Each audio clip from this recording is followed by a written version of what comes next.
Is procedural generation bad for Starfield? Let's discuss it.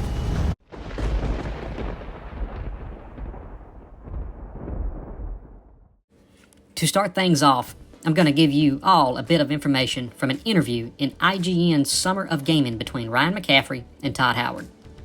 McCaffrey made a statement to Todd that with over 1,000 plus planets, that I would imagine that you will have to procedurally generate most of those. And Todd Howard responded with, we indeed do a lot of procedural generation. I understand that a lot of people have some concern that Starfield is mostly procedurally generated. Let me calm your nerves a bit and tell you that Bethesda have always done that with their games. With their Elder Scrolls games and their Fallout games, they have always procedurally generated their landscape and built handcrafted content on top of it. So if any of you, like me, played some of their older games, you know exactly what I'm talking about.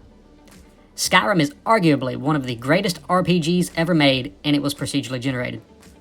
Fallout 4 was not a great Fallout game, but it wasn't bad either. It was in the category of good, if you would.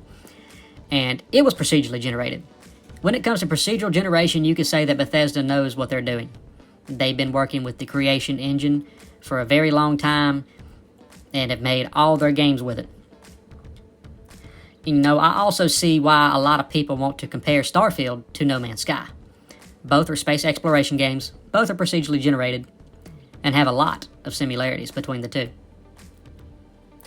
One game is completely procedurally generated with very, very minimal handcrafted content. No Man's Sky is endless. The universe and the planets that you can explore is never ending. And with all these planets and systems, they contain very minimal handcrafted content.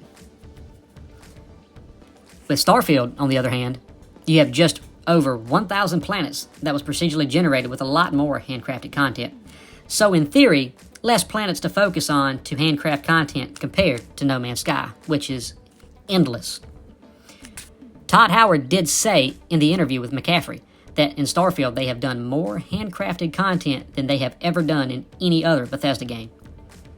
Which, this game is bigger than any other Bethesda game, so it makes sense. Which included in that more handcrafted content section is New Atlantis, the game's capital city in Starfield, which is supposedly trumps and demolishes the Imperial City seen in the Elder Scrolls Oblivion, that previously was their biggest. With all that being said, I personally do not think that procedural generation is bad for Starfield. I do see people's concerns, but with Bethesda, it seems to be like they're wizards with their systems they have in place to make their games. Excluding Fallout 76, of course. But you know, that's for another video. Fallout 76 is on a whole different atmosphere.